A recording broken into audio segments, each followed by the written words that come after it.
নমস্কার বন্ধুরা, সুবচনের সাহিত্য সভায় আপনাদের স্বাগত জানাই।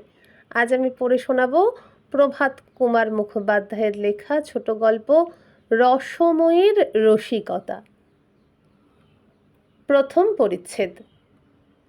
ক্ষেত্রমোহন বাবুর অষ্টাদশ বর্ষব্যাপী দাম্পত্য জীবন স্ত্রীর সহিত যুদ্ধবিগ্রহ ও সন্ধি করিতে করিতেই কাটিয়াছে। এমন রণরঙ্গিনী স্ত্রী বঙ্গদেশে প্রায় দেখাই যায় না। ক্ষেত্রমোহনের বয়স এখন 40 বৎসর, স্ত্রী রসময়ীর বয়স 30। রসময়ী এ নাম যে রাখিয়াছিল বলিহারি তাহার প্রতিভা। তবে রস অনেক রকমের আছে, এক্ষেত্রে রৌদ্র রস। ক্ষেত্রমোহন একজন বাংলানবিশ মুক্তার।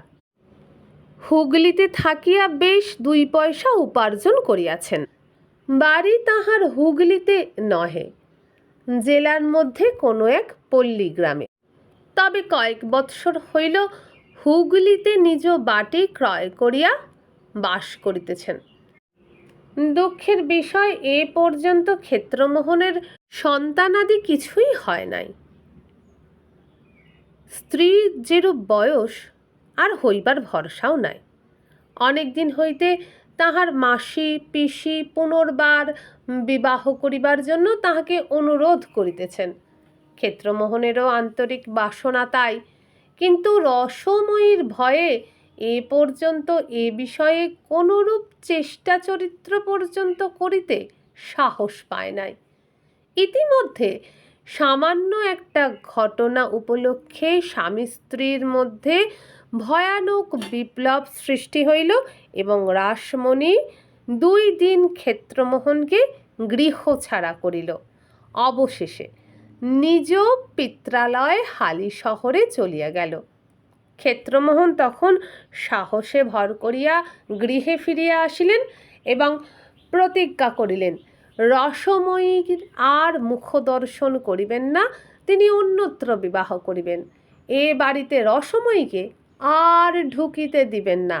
এই শেষ। দ্বিতীয় পরিচ্ছেদ। হালিশহর গ্রামটি হুগলিরই অপর পারে, মধ্যে গঙ্গা প্রবাহিতা। চৌধুরী পাড়ায় রসময়ীর পিত্রালয়। অনেক দিন হইল তাহার পিতামাতা গত হইয়াছিল। এখন সে বাড়িতে রসময়ীর এক বিধবা বড় দিদি বিনোদিনী এবং তাহার 2 ছোট ভাই নবীন ও সুবোধ বাস করে। নবীন কাঁচরাপাড়া কারখানায় কর্ম করে। সুবোধ স্কুল ছাড়িয়া বাড়িতেই বসিয়া আছে, এখনো কিছু জুটে নাই। মাসাধিক কাল রসময়ী হালি শহরে বাস করিতেছেন।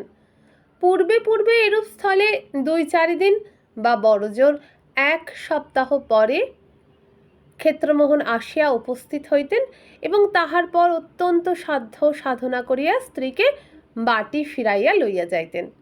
কিন্তু এইবার সে নিয়মের ব্যতিক্রম দেখিয়া রসময়ী কিছু চিন্তিত হইয়া পড়িয়াছিল।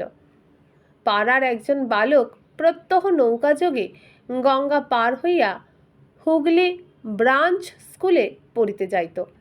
সে ছেলেটি গ্রামে প্রচার করিয়া দিল ক্ষেত্রমোহন বাবুর বিবাহের দিন স্থির হইয়া গিয়াছে।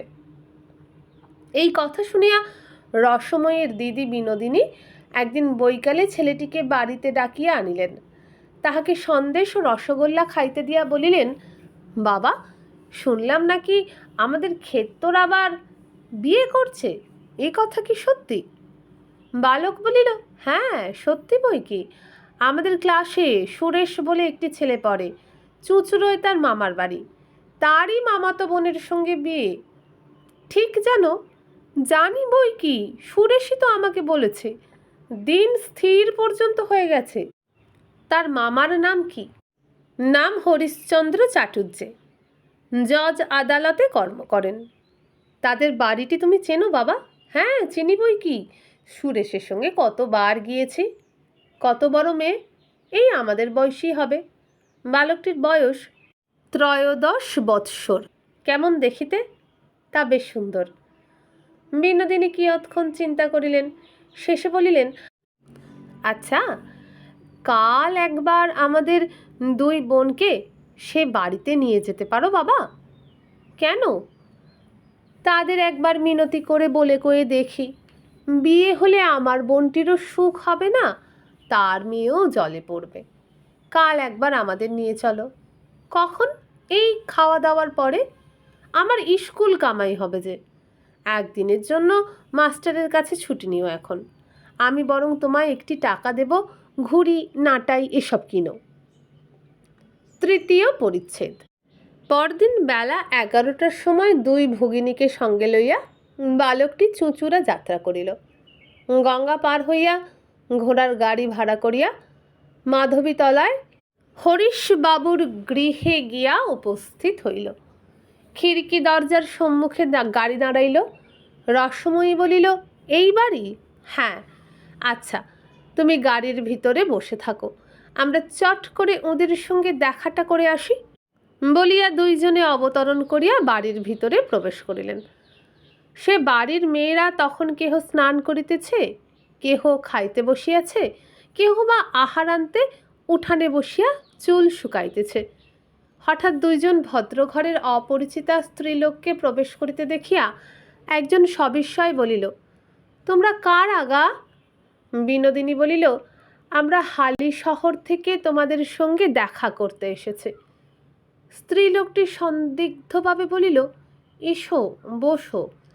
দুইজনে বারান্দায় উঠিয়া উপবেশন করিয়া বলিল, বাড়ির গিন্নি কোনটি? একজন প্রৌঢ়াকে সকলে দেখাইয়া দিল। গৃহিণী বলিলেন, তোমরা কি মনে করে এসেছো বাছা? বিনোদিনী বলিল, তোমাদের মেয়ের নাকি বিয়ে? হ্যাঁ, আমার ছোট মেয়েটির বিয়ে। কবে? এই 20 মাঘ বিয়ের দিন স্থির হয়েছে। পাত্রটি কে? ক্ষেত্রমোহন চক্রবর্তী, হুগলিতে মুক্তারি করেন। সতীনের ওপর মেয়ে দিচ্ছ বাছা?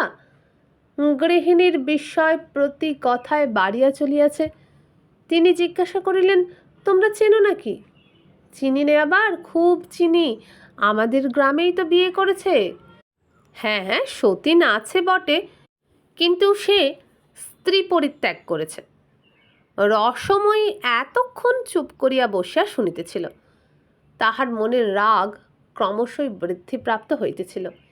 এই কথা শুনিয়া হস্তপদ ঠক ঠক করিয়া কাঁপিতে লাগিল, চক্ষু দুইটি লাল হইয়া উঠিল। বিনোদিনী জিজ্ঞাসা করিল, কেন পরিত্যাগ করেছে কিছু শুনেছ গা? শুনেছি, সে মাগি নাকি বড় দজ্জাল। শ্রবণ মাত্র রসময়ী তরাক করিয়া লাফাইয়া উঠিল। বারান্দার কোণে ছিল একগাছা ঝাঁটা। নিমেষের মধ্যে সেইটা দুই হস্তে ধরিয়া গৃহিণীর উপর সপাসপ মারিতে আরম্ভ করিল। সঙ্গে সঙ্গে বলিতে লাগিল, কেন কেন, আর কি মরবার জায়গা পেলে না? জায়গা পেলে না? আমার স্বামী ছাড়া কি তোমার মেয়ের অন্য পাত্তর জুটল না? জুটল না? এই অভাবনীয় ঘটনায় বাড়ির লোক ক্ষণকালের জন্য হতবুদ্ধি হইয়া গেল। তাহার পরে মহা গণ্ডগোল আরম্ভ হইল। অল্প বয়স্কা বালিকারা কাঁদিয়া ছুটিয়া কেহ খাটের নিচে, কেহ সিন্দুকের আড়ালে লুকাইল। বাড়ির ঝি বসিয়া বাসন মাজিতেছিল, সে বাসন ফেলিয়া, ওরে খুন করলে রে, খুন করলে রে, সেপাই এ, সেপাই এ, পাহারাওয়ালা বলিয়া ঊর্ধ্বশ্বাসে ছুটিয়া রাস্তায় বাহির হইয়া পড়িল। বাড়ির অপর মেয়েরা আসিয়া রসময়ীকে ধরিয়া ফেলিল। রসময়ী তখন গৃহিণীকে ছাড়িয়া তাহাদের উপর কিল চর ঘুষি বর্ষণ করিতে লাগিল।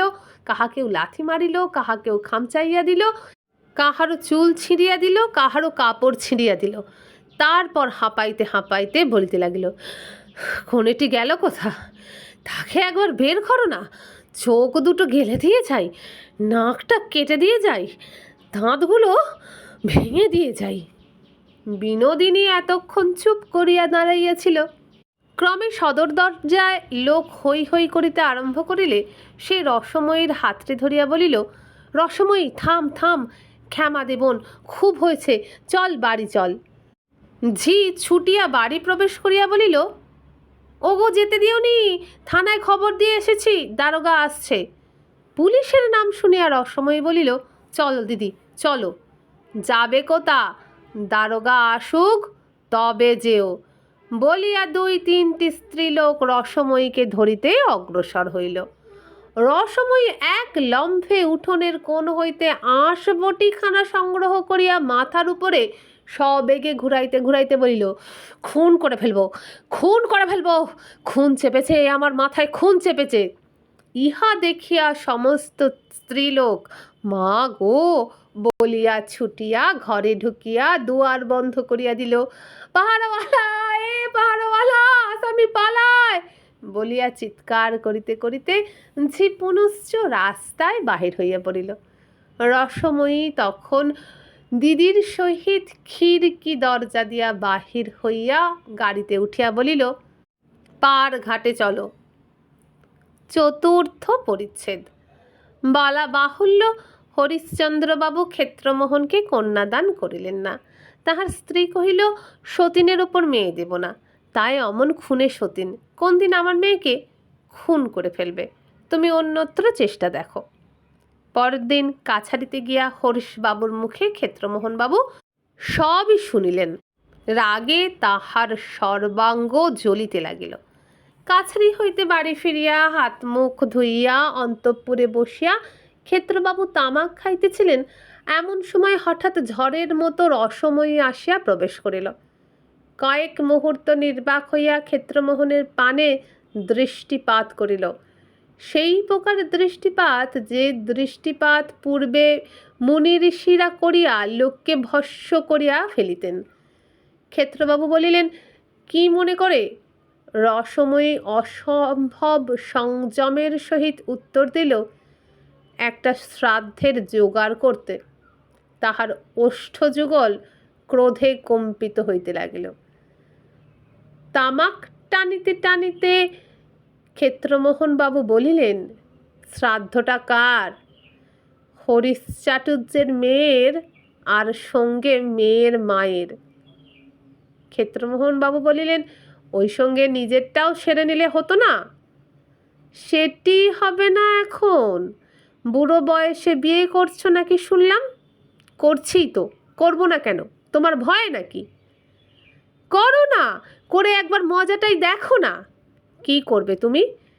এই এমন কিছু না, আঁশবটি দিয়ে সে মেয়ের নাকটা কেটে দেব, আর বুকে একখানা 10 মুনে পাথর চাপিয়ে দেব। আর তোমার কানটা নাকটা যদি কেউ কেটে ফেলে, এসো না, কাটো না, তুমি নিজেই না হয় কাটো বলিয়া রসময়ী নিজ কোমরে 2 হাত দিয়া ঝুঁকিয়া নিজের মুখ ক্ষেত্রমোহনের অতি নিকটে সরাইয়া দিল। স্ত্রীর এই তাদৃশ বিনয় দেখিয়া ক্ষেত্রমোহন আবার হুকা উঠাইয়া লইয়া আপন মনে টানিতে লাগিলেন। ঝুঁকিয়া থাকিয়া যখন ক্লান্তি বোধ হইল, তখন রসময়ী নিজের মুখখানা সরাইয়া লইয়া আবার সোজা হইয়া দাঁড়াইল। বলিল, তাহলে আঁশবটিতে শান দিয়ে রাখি গে, সম্বন্ধ পাকা হলে খবরটা দিও, চুপি চুপি যেন শুভকর্মটা করে ফেলো না। ক্ষেত্রমোহন বলিল, তুমি না মরিলে আর বিয়ে করছি নে, মরবে কবে? এই কথা শুনিয়া রসময়ী বিদ্রূপের স্বরে হা হা করিয়া হাসিয়া উঠিল। বলিল, আমি মরব কবে জিজ্ঞাসা করছো? রশি বামনি এক্ষুনি মরছে না, এখনো তার অনেক দেরি, বিস্তর বিলম্ব। তোমার বিয়ে করবার বয়স যাবে, বুড়ো হবে, ভুঁয়ে মুয়ে যাবে, তখন আর কেউ তোমায় বিয়ে করতে রাজি হবে না, যখন সেই তখন আমি মরব। দাম্পত্য রসালাপ এই পর্যন্ত অগ্রসর হইলে বাহিরে একখানি গাড়ি থামিবার শব্দ হইল। রসময়ী বলিল, তবে ওই কথাই রইল, এখন তবে আসি। দিদি ও পাড়ায় তার জায়ের বাড়ি গিয়েছিল, ভাবলাম তার সঙ্গে এসে তোমার সঙ্গে দুটো মনের কথা কয়ে যায় বলিয়া রসময়ী প্রস্থান করিল। পঞ্চম পরিচ্ছেদ। কিন্তু রসময়ীর এই গর্ব টিকিল না। 6 মাস পরে ক্ষেত্রমোহনবাবু খবর পাইলেন রসময়ী মৃত্যুশয্যায় শায়িত। সঙ্গে সঙ্গে হালি শহরে উপস্থিত হইয়া ক্ষেত্রমোহনবাবু চিকিৎসার ত্রুটি করিলেন না, কিন্তু রসময়ী বাঁচিল না। গঙ্গা তীরে লইয়া গিয়া স্ত্রীকে পুরাইয়া ক্ষেত্রমোহনবাবু ঝরঝর করিয়া কাঁদিয়া ফেলিলেন। যে স্ত্রী এত কষ্ট দিয়াছে তাহার জন্য এত মায়া সংসারে আশ্চর্যই বটে। আরও মাস 6 কাটিল। ক্ষেত্রমোহনের পার্শ্বচর বন্ধুবান্ধবগণ নানা স্থান হইতে নানা পাত্রের সন্ধান আনেন। অবশেষে হুগলির নিকটবর্তী একটি গ্রামে সুযোগ্য পাত্রীর সন্ধান পাওয়া গেল। মেয়েটি ডাগর, দেখিতেও ভালো, বিশেষ মেয়ের পিতা একটি বড় জমিদারের নায়েব। ওদিককার মামলা মকদ্দমাগুলো এই সূত্রে ক্ষেত্রমোহনবাবুরই হাতে আসিবে। কন্যার পিতা রজনীকান্ত ঘোষাল ইংরাজি লেখাপড়া জানা ব্যক্তি। বিবাহের কথাবার্তা পাকা হইল। পাত্রের খুড়া গ্রাম হইতে আসিয়াছেন, করল আশীর্বাদ। প্রভাতে অফিস কক্ষে বসিয়া 2-4 জন মক্কেলের সঙ্গে মোক্তারবাবু কথাবার্তা কহিতেছিলেন। খুড়া মহাশয় একখানি বঙ্গবাসী হস্তে ঘরের কোণে বসিয়া তামাকু সেবন করিতেছিলেন। এমন সময় ডাক পিয়ন আসিল। ক্ষেত্রমোহনবাবুর হস্তে একখানি পত্র দিয়া গেল। খামের উপর হস্তাক্ষরের প্রতি দৃষ্টিপাত করিয়া ক্ষেত্রমোহনের মাথা ঘুরিয়া গেল। 2-4 বার চক্ষু রগড়াইয়া বারংবার নামখানি এবং খামখানির শিরোনাম পরীক্ষা করিতে লাগিলেন, কাছে আনিয়া দূরে সরাইয়া নানা প্রকারে। অবশেষে কম্পিত হস্তে পত্রখানি খুলিলেন। পড়িয়া তাহার মুখ বিবর্ণ হইয়া গেল। মক্কেলগণকে বলিলেন, আচ্ছা হ্যাঁ, এখন তোমরা যাও, আজ সকাল সকালই কাছারি যাব, সেইখানেই বাকি কথাবার্তা হবে এখন। মক্কেলগণ চলিয়া গেলে খুড়া মহাশয় বলিলেন, চিঠি এলো ক্ষেত্তর? জড়িত স্বরে ক্ষেত্রমোহন জবাব দিল, আগে হ্যাঁ। কোথাকার চিঠি? তাই তো ভাবছি। ক্ষেত্রমোহনের মুখভাব এবং কণ্ঠস্বরের বিকৃতি লক্ষ্য করিয়া খুড়ো মহাশয় উঠিয়া নিকটে আসিলেন। তখন ক্ষেত্রমোহন পত্রখানি দ্বিতীয়বার পাঠ করিতেছেন। তাহার নিঃশ্বাস বন্ধ হইবার উপক্রম হইয়াছে, চক্ষু কপালে উঠিয়াছে। খুড়া মহাশয় দ্রুত বলিলেন, কি কি ব্যাপার? কোনো দুঃসংবাদ নয় তো? ক্ষেত্রমোহনবাবু নীরবে পত্রখানি খুড়া মহাশয়ের হাতে দিলেন। তিনি পত্র লইয়া পড়িতে আরম্ভ করিলেন। কোনো তারিখ নাই, স্থান নাই, বেগুনি রঙের ম্যাজেন্টা কালি দিয়া পাতলা চিঠির কাগজে লেখা পত্র। শ্রী শ্রী দুর্গা সহায়, প্রণামপূর্বক নিবেদনশ্চ বিশস, তোমার মতশ্চন্ন ধরিয়াছে, মনে করিয়াছ রসময়ী মরিয়াছে, আপদে গিয়াছে, এইবার বিবাহ করি। আমি মরিয়াছি বটে, কিন্তু তাই বলিয়া তুমি নিষ্কৃতি পাইয়াছ তাহা মনেও করিও না। বাড়ির সম্মুখে যে বড় বট গাছ আছে, তাইতে আমি আজকাল বাস করিতেছি। তুমি কি করো, কোথায় যাও, সমস্তই আমি সেখানে বসিয়া দেখিতেছি। রাত্রিরে গাছ হইতে নামিয়া মাঝে মাঝে তোমার শয়ন ঘরে যাই, তোমার খাটের চারিদিকে ঘুরিয়া বেড়াই। একবার ইচ্ছা করে গলাটা টিপিয়া দিয়া তোমাকেও আমার সঙ্গী করি। আমার এখানে বড্ড একলা বোধ হয়। আমার চেহারা এখন অতিশয় খারাপ হইয়া গিয়াছে।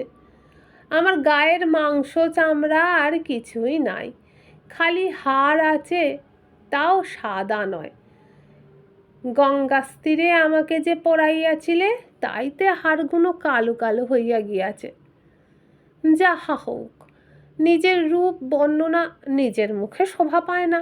বিবাহ করিও না, করিলে তোমার নলাটে অশেষ দুর্গতি নেকা আছে, রসময়ী। পত্র পড়িয়া খুড়া মহাশয়েরও মুখ কালিমাময় হইয়া গেল।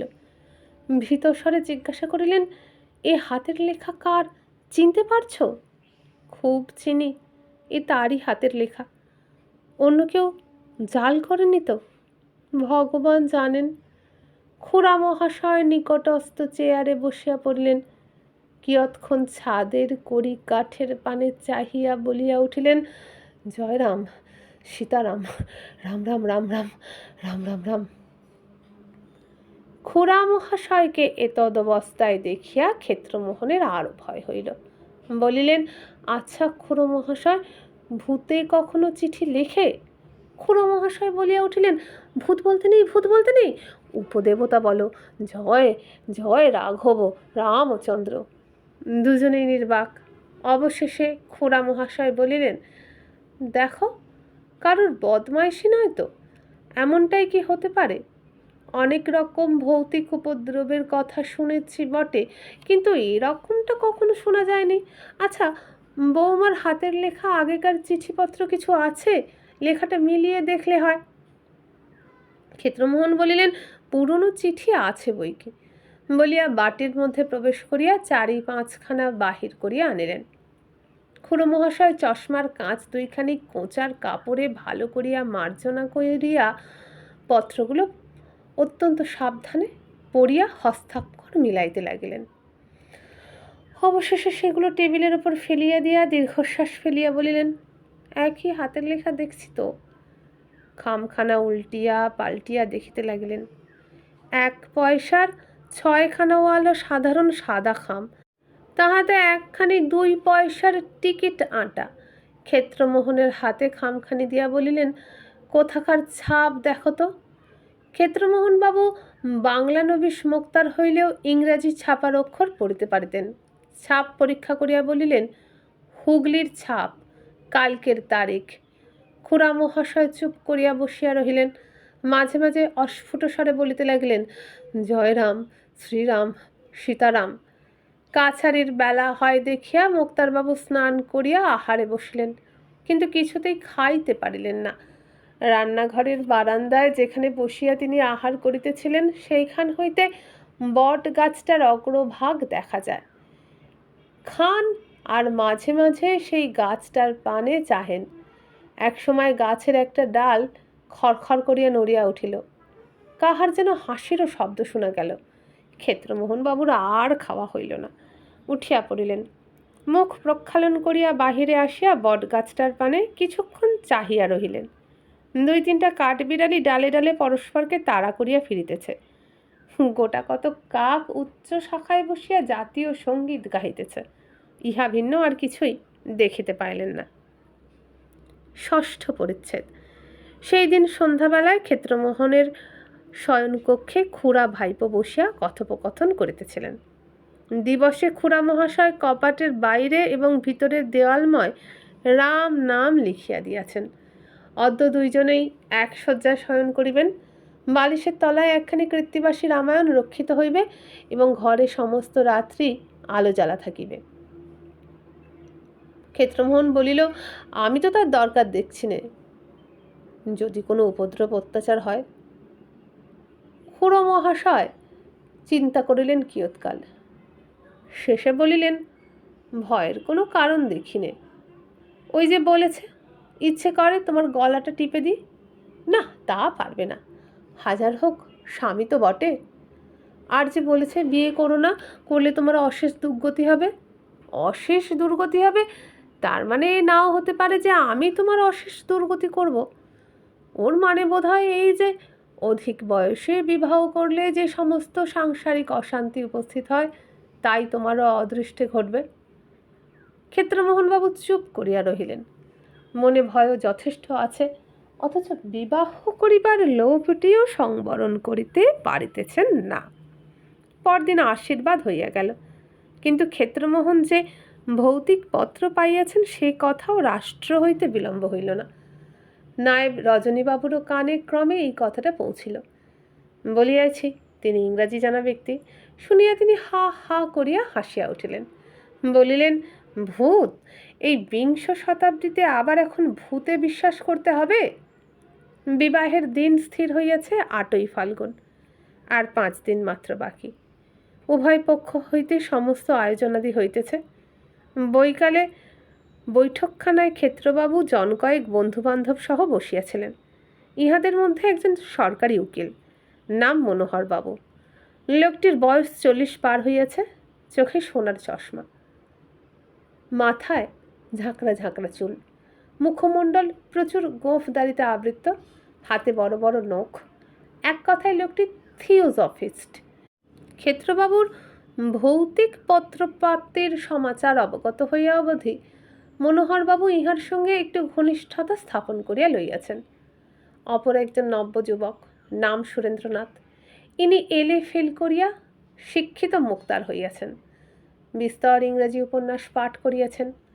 সুরেন্দ্রনাথ বলিলেন, ক্ষেত্রবাবু, একটা কথা আমার মনে হচ্ছিল।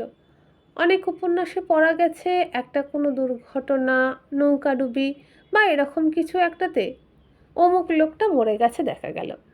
মৃত্যুর চাক্ষুষ সাক্ষীর অভাব নেই, কিন্তু বইয়ের শেষ দিকটায় দেখা গেল সে বেঁচে আছে। তাই আমার মনে হয় আপনার স্ত্রী এখনো বেঁচে আছে। নয় এ চিঠি জাল, কিন্তু আপনার দৃঢ় বিশ্বাস এ চিঠি তাহারই হাতের লেখা, জাল নয়। সুতরাং আপনার স্ত্রী বেঁচে আছে। বিশ্বাস করা ছাড়া আর উপায় কি যে আপনার স্ত্রী জীবিত? কারণ এ বিংশ শতাব্দীতে ভূতের অস্তিত্বে তো কোনো মতে বিশ্বাস করা যেতে পারে না। থিওজফিস্ট উকিলবাবু ইহা শুনিয়া বলিলেন, কেন মশাই, বিংশ শতাব্দীতে ভূতের অস্তিত্ব কোনো মতেই বিশ্বাস করতে পারেন না কেন? নবীন মুক্তার বলিলেন, কারণ আমি কখনো দেখিনি। মনোহরবাবু বিজ্ঞতার হাস্য করিয়া বলিলেন, সম্রাট সপ্তম এডওয়ার্ডকে কখনো দেখেছেন? না, দেখিনি।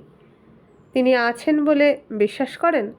করি, তার কারণ আমি না দেখলেও হাজার হাজার লোক তাকে দেখেছে, তার 10-20খানা ছবিও দেখেছি, কিন্তু আমি ভূত নিজে দেখেছি এমন কথা আজ পর্যন্ত কাউকে বলতে শুনিনি।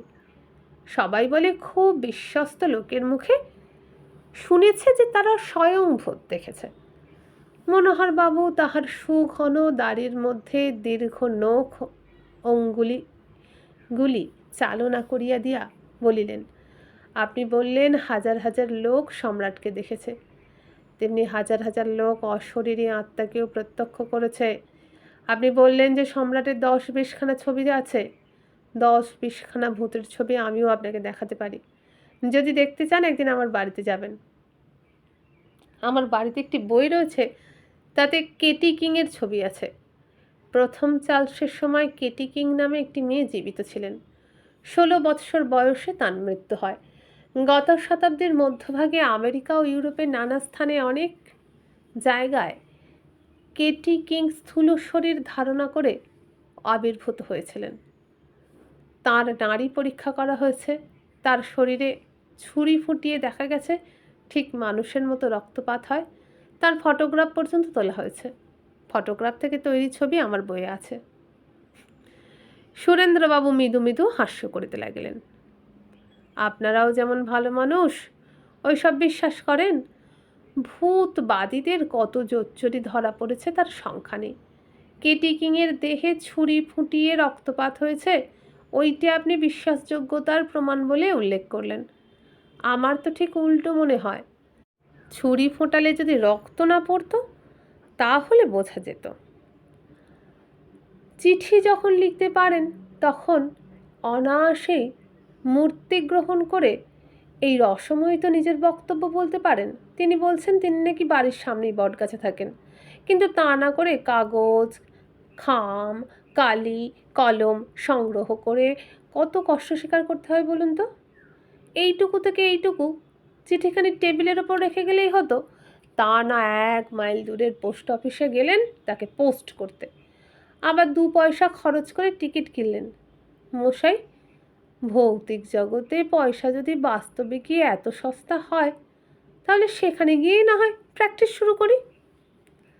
মনোহরবাবু একটু বিরক্তির সহিত বলিলেন, মশাই, জিনিসটা হাসি তামাশার নয়, এসব গভীর বিষয়, অনেক চর্চা, অনেক আলোচনা করে এই বিষয়ে মতামত প্রকাশ করতে হয়। ভৌতিক জগৎ থেকে ডাকে চিঠি আসা এই প্রথম নয়। হিমালয় থেকে মহাত্মারাও মাঝে মাঝে ডাকে চিঠিপত্র লিখে থাকেন। কুটুম্বিলাল নামে এক মহাত্মা হিমালয় থেকে তো ডাকে চিঠি পাঠাতেন, তিনি তো সশরীরে এসেও দিয়ে যেতে পারতেন। শিক্ষিত মুক্তারবাবু মৃদু মৃদু হাস্য করিয়া বলিলেন, কুটুম্বিলাল যে জাল সে তো কোন কালে ধরা পড়েছে, এইরূপ বাদ প্রতিবাদের মধ্যে এমন সময় বাহিরে শব্দ উত্থিত হইল, বাবু, চিঠি আছে। পর মুহূর্তে ডাক পিয়ন প্রবেশ করিয়া ক্ষেত্রবাবুর হাতে একখানি পত্র দিল। পত্রখানি হাতে লইয়াই ক্ষেত্রমোহন বাবুর চক্ষু স্থির হইয়া গেল। বলিলেন, মশাই, আবার সেই। পত্র খুলিয়া পাঠ করিয়া সেখানি সকলের সম্মুখে ফেলিয়া দিলেন। থিওজফিস্ট বাবুটি অতি আগ্রহের সহিত সেখানি কুড়াইয়া লইয়া পাঠ করিলেন। শেষে নবীন মুক্তার বাবুর হাতে সেখানি দিলেন। পত্রখানি এইরূপ: শ্রী শ্রী দুর্গা সহায়, প্রণামপূর্বক নিবেদনশ্চ বিশেষ। তোমার এত সাহস, আশীর্বাদ পর্যন্ত হইয়া গিয়াছে। তুমি মনে করিয়াছ আমি যে পত্র লিখিয়াছিলাম তাহা ফাঁকা আওয়াজ। রসি বামনি তেমন মেয়ে নয়, নইলে আমি মানা করা সত্ত্বেও বিবাহ করিবে। এখনো সাবধান হও, এ দুর্মতি পরিত্যাগ করো, নইলে একদিন গভীর রাত্রিরে তুমি যখন ঘুমাইয়া থাকিবে, বট গাছ হইতে নামিয়া তোমার বুকে একখানা 10 মুনে পাথর চাপাইয়া দিব। ঘুম আর ভাঙিবে না। রসময়ী। একে একে সকলে পত্রখানি পড়িয়া স্তম্ভিত হইলেন। সকলেই আর একবার হস্তাক্ষরটি রসময়ীর কিনা পূর্ব চিঠি হইতে পরীক্ষা করিলেন। করিয়া সবাই পুনরায় স্তম্ভিত হইলেন। শেষ পর্যন্ত থিওজফিস্ট বাবুটি বলিলেন, কি বলেছিলেন যে ভূত নাই? এখন তার কি প্রমাণ? বলিয়া বিজয়ী বীরের মতো সুরেন্দ্রবাবুর প্রতি কটাক্ষপাত করিলেন। সন্ধ্যা হইয়া গিয়াছে। সেদিনকার মতো সভাভঙ্গ হইল। সেই বটগাছের তলা দিয়া যাইতে সুরেন্দ্রবাবুরও গাটা ছমছম করিয়া উঠিল। 7ম পরিচ্ছেদ। খুড়ো মহাশয় কোথায় বেড়াতে গিয়াছিলেন। সন্ধ্যার পর বাড়ি ফিরিয়া আসিয়া দ্বিতীয় পত্রের কথা শুনিয়া বলিলেন, দেখ ক্ষেত্তর, ব্যাপারটা ক্রমশই গুরুতর হয়ে দাঁড়ালো। বিবাহটা না হয় এখন বন্ধই রাখা যাক। আমার মতে বৎসর পূর্ণ হলে গয়ায় গিয়ে একটা পিণ্ডি দিয়ে তারপর শুভ কার্য হবে। বৎসর পূর্ণ হতে তো আর বেশি দেরি নেই, আর মাসখানেক হলেই হয়। ক্ষেত্রমোহনবাবু বলিলেন, তা বেশ। কন্যার পিতাকে বলিয়া কহিয়া বিবাহের দিন পিছাইয়া দেওয়া হইল। নিমন্ত্রণপত্র সবগুলোই ফিরিয়ে নেওয়া হলো। গয়ায় শ্রাদ্ধ করিয়া আসিয়া ক্ষেত্রমোহনবাবু বিবাহ করিবেন, ইহা সকলেই জানিল। ক্ষেত্রবাবুর হস্তে একটা বড় জালিয়াতির মোকদ্দমা তদবিরের ভার রহিয়াছে। মোকদ্দমা দায়রা সুপার্দ হইয়াছে। সেটা শেষ না হইলে ক্ষেত্রবাবু গয়া যাইতে পারিতেছেন না। ফরিয়াদি পক্ষে সাক্ষীদিগকে সমস্ত দিন ধরিয়া তালিম দিতে হইতেছে। মোকদ্দমার পূর্বদিন সন্ধ্যেবেলা কাছারি হইতে ফিরিবার সময় রসময়ীর 3য় পত্র ক্ষেত্রবাবুর হস্তগত হইল। তাহাতে অন্যান্য কথার সঙ্গে লেখা আছে, শুনিলাম নাকি গয়ায় আমার পিণ্ড দিতে যাইতেছ। ভাবিয়াছ বুঝি পিণ্ডি দিলে আমি উদ্ধার হইয়া যাইব, তখন স্বাচ্ছন্দ্যে বিবাহ করিবে। গয়ায় যদি যাও তো চোরের বেশ ধরিয়া রেলগাড়িতে প্রবেশ করিয়া তোমার বুকে ছোঁড়া বসাইয়া দিব। ক্ষেত্রমোহন বাবুর আর বাড়ি যাওয়া হইল না। কাছারির পোশাকেই মনোহর বাবুর বাড়ি গিয়া তাহাকে পত্র দেখাইলেন। মনোহরবাবু পত্র পড়িয়া বলিলেন, এ বড় বিপদ দেখছি। তাহলে বিবাহ করার পরিকল্পনা ত্যাগ করাই উচিত। ক্ষেত্রমোহনবাবু বলিলেন, আচ্ছা মশাই, অশরীরী আত্মা মানুষের বুকে ছুরি বসিয়ে দিতে পারে? আপনার থিওজফি শাস্ত্রে কি বলে? মনোহরবাবু একখানি মোটা বহি আলমারি হইতে পাড়িয়া আনিয়া এক স্থান হইতে পড়িয়া প্রমাণ করিয়া দিলেন, অশরীরী আত্মা তা পারে। ক্ষেত্রমোহনবাবু কিয়ৎক্ষণ চিন্তা করিলেন। শেষে বলিলেন, দেখুন, এই পত্রগুলো জাল কিনা সেটা একবার ভালো করে তদন্ত করতে হচ্ছে। আমি বলি কি, এই যে কলকাতায় যে হস্তলিপি বৈজ্ঞানিক আমাদের দায়রার মকদ্দমায় সাক্ষী দিতে আসছেন, তাকে দিয়ে এই চিঠিগুলো পরীক্ষা করালে হয় না? থিওজফিস্ট বাবুটি বললেন, তা যদি আপনার ইচ্ছা হয় পরীক্ষা করান। পরদিন দায়রায় জালের মোকদ্দমাটির বিচার আরম্ভ হইল। হস্তলিপি বৈজ্ঞানিক সফটমোর সাহেব সাক্ষ্য প্রদান করিলেন। দিন শেষে কাছারির পর ক্ষেত্রমোহন ডাক বাংলোয় গিয়া সফটমোর সাহেবকে ভৌতিক পত্র তিনখানি দিলেন। তুলনার জন্য রসময়ীর কয়েকখানি পুরাতন পত্র আনিয়াছিলেন। সাহেব বলিলেন, কল্য প্রাতে পরীক্ষার ফলাফল জানাইব। পরদিন প্রাতঃকালে সরকারি উকিল মনোহর বাবুকে সঙ্গে লইয়া ক্ষেত্রমোহন বাবু পরীক্ষার ফলাফল জানিতে গেলেন এবং সাহেব জানাইলেন পরীক্ষাধীন পত্র তিনখানি এবং আসল পত্রগুলি সমস্তই এক হস্তের লেখা। ইহা শুনিয়া ক্ষেত্রবাবুর মুখখানি ছোট হইয়া গেল। মনোহর বাবু বলিলেন, সাহেব একটা সার্টিফিকেট লিখিয়া দিতে পারেন? সাহেব মনে করিলেন নিশ্চয়ই এ পত্র লইয়া একটা মামলা মোকদ্দমা হইবে, আবার আসিতে হইবে, আবার ফি পাওয়া যাইবে। সুতরাং আহ্লাদের সহিত তিনি সার্টিফিকেট লিখিয়া দিলেন। বাসায় যাইতে যাইতে মনোহর বাবু ক্ষেত্রবাবুকে বলিলেন, এই চিঠিগুলির নকল আর সাহেবের সার্টিফিকেট যদি আমার থিওজফিক্যাল রিভিউ নামক মাসিক পত্রে যদি ছাপাইতে দিই, তাহা হইলে কি আপনার আপত্তি আছে? ক্ষেত্রমোহন বাবু জানাইলেন, তাহার কোনো আপত্তি নাই। পরবর্তী সংখ্যা থিওজফিক্যাল রিভিউ পত্রে সার্টিফিকেট সহ চিঠিগুলি ছাপা হইয়া গেল। নানা স্থান হইতে বড় বড় থিওজফিস্টগণ ক্ষেত্রমোহনবাবুকে পত্র লিখিতে আরম্ভ করিলেন। কেউ কেউ হুগলিতে আসিয়া পত্রগুলি স্বচক্ষে দেখিয়া বিস্ময়ে অভিভূত হইয়া গেলেন। অষ্টম পরিচ্ছেদ।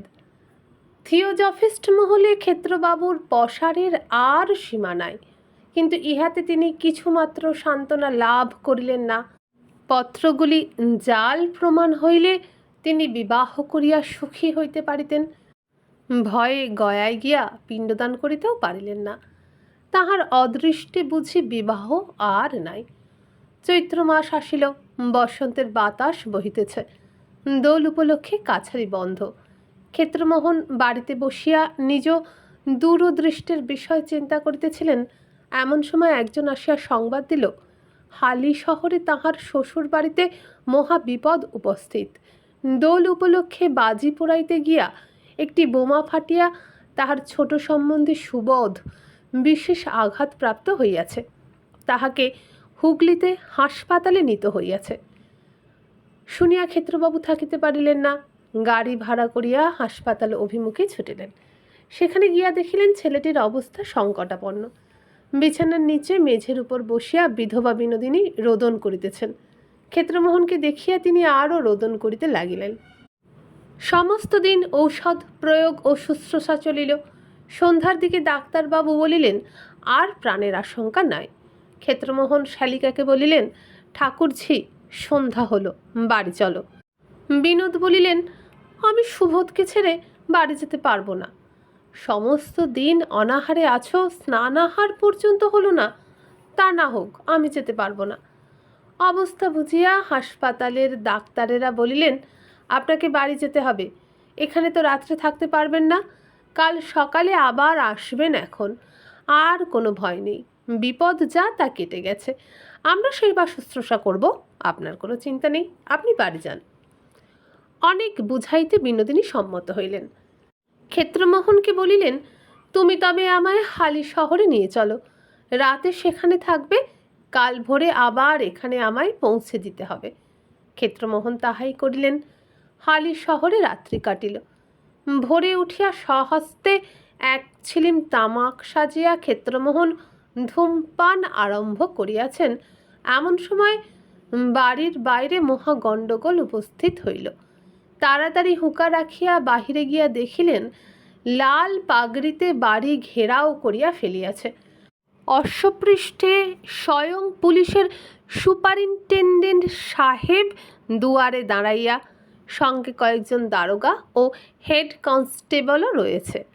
পুলিশ সাহেবের সঙ্গে ক্ষেত্রবাবুর পরিচয় ছিল। নত হইয়া সাহেবকে সেলাম করিলেন। সাহেব চুরুট মুখে বলিলেন, হেলো মুখটিয়ার, তুমি এখানে কি করিতেছ? ক্ষেত্রবাবু বলিলেন, হুজুর, এই আমার শ্বশুর বাড়ি। ইহা তোমার শ্বশুর বাড়ি আছে? উত্তম, আমি তোমার শ্বশুর বাড়ি সার্চ করিবে, এখানে বোমা তৈয়ারি হয় কিনা দেখিবে, ইহা সার্চ ওয়ারেন্ট আছে বলিয়া সাহেব সার্চ ওয়ারেন্টখানি ক্ষেত্রবাবুর হস্তে প্রদান করিলেন। ক্ষেত্রবাবু সেখানে উল্টিয়া পাল্টিয়া দেখিয়া সাহেবের হাতে ফিরাইয়া দিলেন। বলিলেন, হুজুর মালেক যা ইচ্ছা করিতে পারেন। সাহেব বলিলেন, স্ত্রী লোকগণকে লুকাইয়া রাখো। পুলিশ গৃহমধ্যে প্রবেশ করিল। স্ত্রীলোকগণের মধ্যে কেবল বিনোদিনী, তিনি লুকিয়ে থাকার প্রয়োজন বোধ করলেন না। হরিনামের মালাটি হাতে করিয়া তিনি উঠানে তুলসীতলায় বসিয়া রহিলেন। খানা তল্লাশি আরম্ভ হইল। বন্দুক, বারুদ, ডিনামাইট, বোমা, বর্তমান, রাজনীতি, যুগান্তর, গীতা, দেশের কথা, রিভিউ অব রিভিউজ প্রভৃতি কিছুই বাহির হইল না। বাহির হইল হিন্দু সৎকর্মমালা, গুপ্তপ্রেস পঞ্জিকা, কাশিদাসী মহাভারত এবং একখানা বটতলার ছেঁড়া উপন্যাস। ক্ষুদ্র বা বৃহৎ কোনো দেশনায়কের কোনো ছবি বাহির হইল না।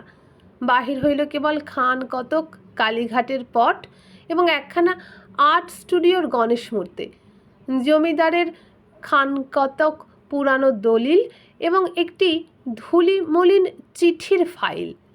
বিনোদিনীর বাক্স হইতে বাহির হইল এক বান্ডিল চিঠি এবং খান কতক ঠিকানা লেখা সাদা খাম। সমস্ত জিনিস আনিয়া উঠানে জমা করা হইল। একজন দারোগা কাগজপত্রগুলির ফিরিস্তি প্রস্তুত করিতে লাগিলেন। ক্ষেত্রমোহনও সেইখানে বসিয়াছিলেন। তিনি দেখিলেন সাদা খামগুলির প্রত্যেকখানিতে তাহারই শিরোনাম লেখা এবং রসময়ীর হস্তাক্ষর। পুলিশ সাহেবের অনুমতি লইয়া খাম ও চিঠিগুলি ক্ষেত্রবাবু পরীক্ষা করিতে লাগিলেন। খানকুড়ির চিঠি রহিয়াছে, সমস্তই বেগুনি রঙের ম্যাজেন্টা কালিতে, রসময়ীর হস্তাক্ষরে লিখিত।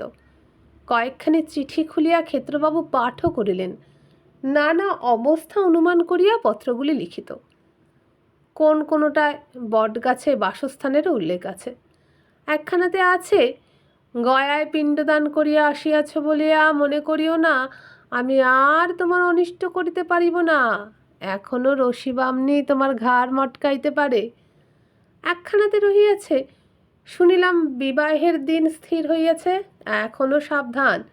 একখানাতে আছে, কল্ল তোমার বিবাহ, এত মানা করিলাম কিছুতেই শুনিলে না, আচ্ছা বাসর ঘরে আগুন জ্বালাইয়া তোমাকে ও তোমার নববধূকে পোড়াইয়া মারিব, ইত্যাদি ইত্যাদি। সমস্ত ব্যাপারটা ক্ষেত্রমোহনের নিকট দিনের আলোর মতো পরিষ্কার হইয়া গেল। বিনোদিনী তুলসীতলায় বসিয়া সমস্ত দেখিতেছিলেন। ক্ষেত্রমোহন বলিলেন, ঠাকুরঝি এসব কি? ঠাকুরঝি আপন মনে মালা জপ করিয়া যাইতে লাগিলেন। বন্ধুরা, এখানেই শেষ হয়ে গেল আজকের এই মজার গল্পটি। কেমন লাগছে কমেন্ট করে জানাতে ভুলবেন না। ভালো লাগলে অবশ্যই একটা লাইক করে ভিডিওটা বন্ধুদের সাথে বেশি বেশি করে শেয়ার করবেন। আর যদি এরকমই আরও গল্প শুনতে চান তাহলে এই ভিডিওর নিচে যে বার আছে সেখানে ক্লিক করে চলে যান চ্যানেলের হোম পেজে পাবেন প্লেলিস্ট, সেখানে নানা স্বাদের গল্প রয়েছে আপনারই জন্য, সেগুলি শুনুন। ভালো লাগলে সেগুলিও লাইক করুন। আর যদি এখনও আমার চ্যানেল সাবস্ক্রাইব না করে থাকেন তাহলে সাবস্ক্রাইব করে পাশে থাকা বেল আইকনটি অন করে দিন, নতুন গল্প এলে তা যাতে সহজেই পেতে পারেন। তাহলে আজকের মতো বিদায় নিলাম। নমস্কার।